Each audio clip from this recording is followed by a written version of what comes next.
नाही,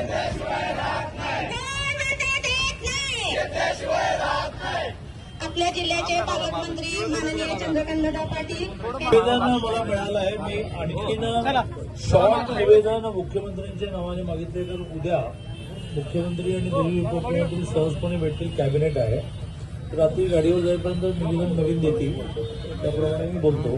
कारण महाराष्ट्र शासनाने एखादी गाईडलाईन काढल्याशिवाय तिथले कलेक्टर असं धाडस करणार नाही. ते इंडिव्हिज्युअल सर्टिफिकेट द्यायला तयार आहे. समूह म्हणून नाही,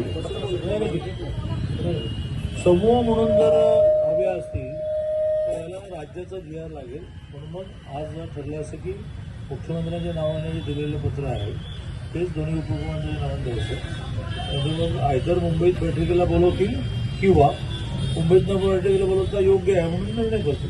ओके, तर तुम्ही आज उपोषण सोडा आणि सरकार कोणावरही अन्याय करत नाही. एक एक विषय संपवत चालला आहे, काळजी करा.